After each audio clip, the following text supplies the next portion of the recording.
What's going on, guys? My name is Burgz. You're watching The Casual Athlete, and this is every NRL team's schedule ranked from toughest to easiest.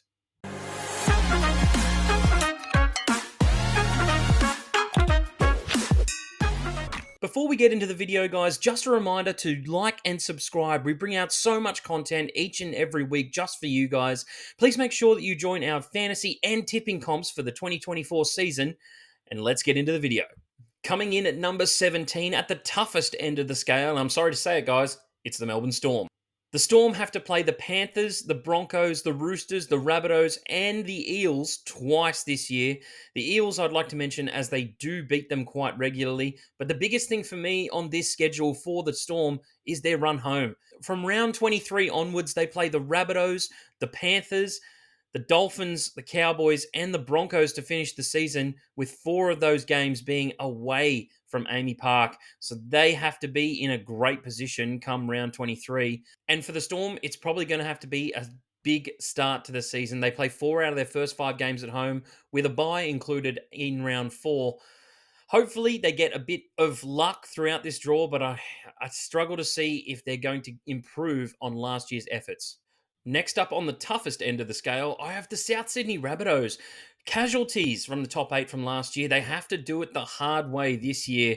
And unfortunately for the Rabbitohs, after their trip to Las Vegas to start the season against the Sea Eagles, they are rewarded by playing the grand finalists from last year in the Brisbane Broncos. Not only do they have to play the Broncos when they get back from Las Vegas, but they will play them again later in the season. They also have to play the Panthers and the Storm twice, and that is no mean feat in of itself. They have 2 massive games against the Roosters this year as well, one in round 3 and the other coming in the last round before the finals, so you'd want to hope that the Rabbitohs are well prepped by that time. The next team on the toughest end of the scale is the Canterbury Bankstown Bulldogs. Now, they are quite lucky in the fact that they only have to play the Panthers, the Broncos, and the Storm once this year each. However, their run into the finals is extremely tough. They do have some heavy travel going to Townsville and Brisbane in consecutive weeks, plus a home game in Bundaberg, then New Zealand in back-to-back games. They also have to play 5 teams coming off the bye, and we saw last year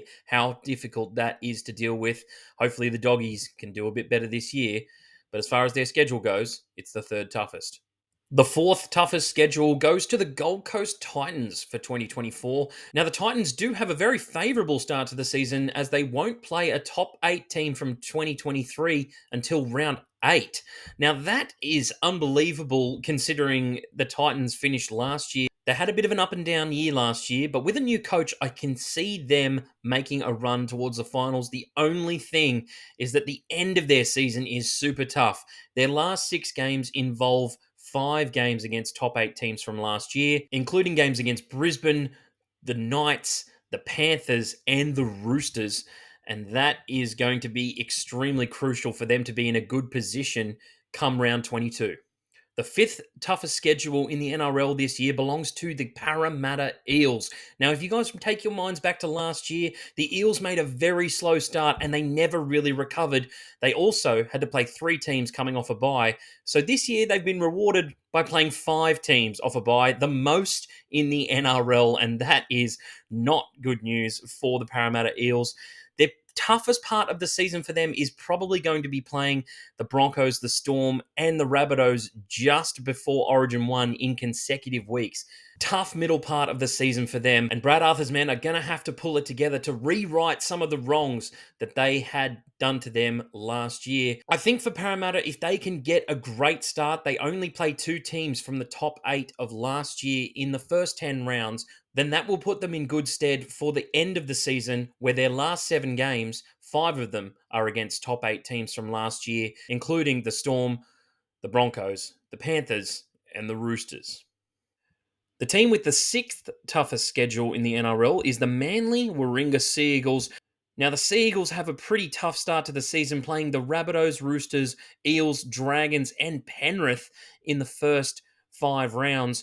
The thing for the Sea Eagles is that they don't have any 5-day turnarounds, and they don't play a single team coming off a bye this year. But the thing for them is going to be their start to the season. If they don't start hot, then I can definitely see the Eagles playing catch up, and it may not go their way.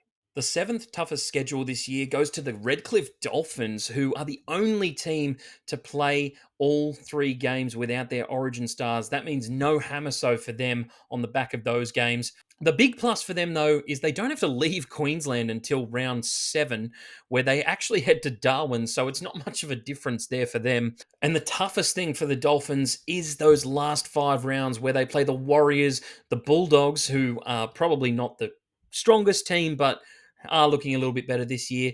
The Storm, the Broncos, and the Knights. Now, that is 4 out of the top 5 teams from last year. So hopefully the Dolphins can be in a good position by that time. This is where we start to get into the middle of the road. The 8th toughest schedule in the NRL goes to the West Tigers this year. Now, the Tigers don't exactly have the worst schedule, but it is difficult when you consider the team that they are. They are the Wooden Spooners from last year, but they will bank the points to start the season, so they will be top of the ladder before a game is played this year, and that is great news for Tigers fans. Get your phones out, get your screenshots of that, because I don't expect it to last very long. The problem for the Tigers is the end of their season. From round 17 onwards, they have some cracking matches that they are going to have to pull out of the bag some way or another, playing the Roosters, the Storm, the Sharks, the Rabbitohs twice in those last few games. The Warriors, the Cowboys, the Knights, who were a great team last year. They do get the bye, but I do see it being a tough half of the year for the Tigers. So hopefully they can bank some points earlier in the year, because I don't see it getting much better. All right, now we're bang right in the middle is the Sydney Roosters for the 9th toughest schedule this year. Apart from their start to the season, the Roosters' schedule is pretty middle of the road. They get to play the Dogs and the Dragons twice during the year, but it is that start for me where they play the Broncos, Manly, the Rabbitohs, and Penrith in the first 4 weeks. They don't get a bye as well until round 14. Now, that can be a blessing or a curse, depending on where they are situated as far as the comp is concerned. But I do expect the Roosters to have a bit of a bounce back year. They do have a slightly easier finish to the season with a bye. They play the Titans, also the Raiders there in the last couple of rounds. But finishing with the Rabbitohs away from home, now that game is always a blockbuster, especially before the finals. Now that is going to be a match that you need to check on the calendar and tune in, because it will be a bloodbath.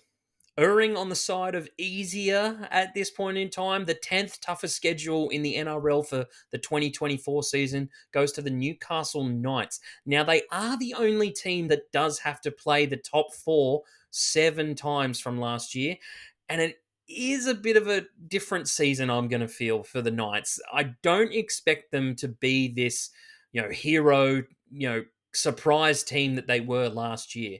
I do think that the start of the season for them was poor last year, and they were looking like they were going to finish in the bottom 4, not the top 5. So I definitely think it had a lot to do with Kalen Ponga's turnaround. Whether the players around him can overperform once again this year, let me know, Knights fans, whether you expect the same thing. But I do expect the Knights to maybe miss the top 8 this year. They've just re-signed O'Brien for another 3-year extension, which is good for O'Brien, but is it the right call for the Knights? I'm not too sure. Let's see how their 2024 season turns out. All right, getting even easier now, and the 11th toughest schedule this year goes to my North Queensland Cowboys. Now, the great thing about the Cowboys' start to the season is they only have to play 2 of the top 4 teams from last year in the first 10 rounds, and that is music to my ears. The Cowboys started extremely slow last year, so I expect them to return to the finals this year, whether that be in the top 4 or the bottom half of the 8, but I do expect them to be there. Go and check out our ladder predictions video that we did a couple of weeks ago. Longy and I had some very differing opinions, especially when it came to the Cowboys. He had them finishing 5th, whereas I, a Cowboys fan, had them finishing 7th. So, as you can see here from the schedule for the Cowboys, we do get to play the Panthers twice, and that is something that does concern me. But the good thing about this is we only have to play the Storm once, and we only have to play the Warriors once, and both of those games are at home, so we do not have to travel to rainy, cold Melbourne or We don't have to travel to New Zealand, and that is great for the Cowboys. Our first 7 games, we only play two. We only play 2 games at home, so that is a little bit concerning for me. But all in all, a pretty interesting season coming up. I'm very interested to see the Tigers games. There should be a bit of fire there from last year. A couple of return serves from the Cowboys in that 74-0 victory. But the Tigers did slap us up at Leichhardt, and that game is scheduled in my calendar to go and watch in round 22. The 12th toughest schedule this year goes to the Brisbane Broncos. Now, they have been given every chance to reclaim the premiership that was taken from them last year, aside from the first 5 rounds of the season. Now, with their trip to Las Vegas to play the Roosters, they then have to play the Rabbitohs on that back-to-back. And in round 3, there will be a big grand final rematch against Penrith. In Penrith, though, they did beat them there last year, and that was early signs that the Broncos were mounting some sort of season last year. The seeds were planted, as it were. They then go on to play the Cowboys and Melbourne away, which is difficult first 5 rounds of the season, and they also don't have a bye until round 13, so they get to play some very consistent football. It is a little bit broken apart, though, for them in the later rounds of the season. With the bye in round 13, they then have a bye in round 16 as well. So a bit of time off for some of their players. Their finish to the season, they do have to go up to North Queensland. They do get a bye. They then play the Eels, but they also play the Storm in the last round of the regular season. And that is very interesting because the Storm are generally pretty good at Suncorp, but it'll be very interesting to see where those two teams align come round 27. Following on from the Broncos, let's take a look at the team that beat them in the grand final last year, the Panthers, who have been given the 13th toughest schedule this year. They do have a very interesting opening month, don't they? Playing the Storm, who never lose round 1, the Eels, who beat them last year, then the Broncos in round 3, and the Roosters as part of the first 4 rounds for them. It gets a little bit easier for Penrith as it comes down to it. They do get buys during Origin, which will help the Panthers a lot just during that middle part of the season where a lot of their guys will be selected, or I'm assuming they will be selected. A lot of them did play last year, but with a different coach in Michael Maguire, we will see how that shapes up. The end of their season is a little bit interesting. We've got Melbourne with the Eels and the Rabbitohs mixed in with the Raiders and the Titans. So it's not exactly the toughest end of the season, but I do expect Penrith to start slow, and I don't expect them to win possibly 2 of those first 4 games. I expect them to lose maybe against Melbourne in round 1. They're just not ready for it. Melbourne generally come into the season very hot and very focused for the start of the season. They don't lose that round 1 game. As I said, they beat the Eels in Golden Point last year, and that was a great start to the season for them. But I just see the Panthers building into their season. They've, been on the block for a long time now. They've won 3 in a row. They're looking to make it 4 in a row. I just expect them to time the run for their season a bit better than last year. I'm not sure if they'll go all the way and become premiers, but it is set up for them to have a cracker of a year. Now we're getting to the easier side of things, and the Raiders will be blessed to have the 14th toughest schedule this season. Stewart's men can count their blessings after this one. I don't know whether the NRL just felt bad for them that they lost Jack White, and they only play the Warriors out of the top 4 teams twice from last year, so no 2 matches against Penrith and the Broncos. They do get double doses, though, of the Tigers and the Dogs, so that will boost their chances of making the 8, but it will be until round 21 that we will have to wait for Jack Whiten to return against the Green Machine, and that will be a blockbuster of a matchup. A lot of fire in the eyes there. I know it ended pretty well for the Canberra Raiders, and it was a bit amicable towards the end, but I just think there'll be a little bit of fire in that game. Another team that has been gifted by the NRL this year on the back of maybe some poor pre-season and off-season signings, things like that. They did just recently get Luciano Leilua, so that will bolster them moving forward. But the Dragons this year have the 15th toughest schedule in the competition. They have a free ride as far as Coach Flanagan's concerned, just taking over the team this year. They only play one of the top 8 teams from last year in the first 6 rounds. So, as per Dragons form, I expect them to be right up the top just before the middle of the season, where they will slowly find their way down towards the bottom four, which is where I expect them to finish this season.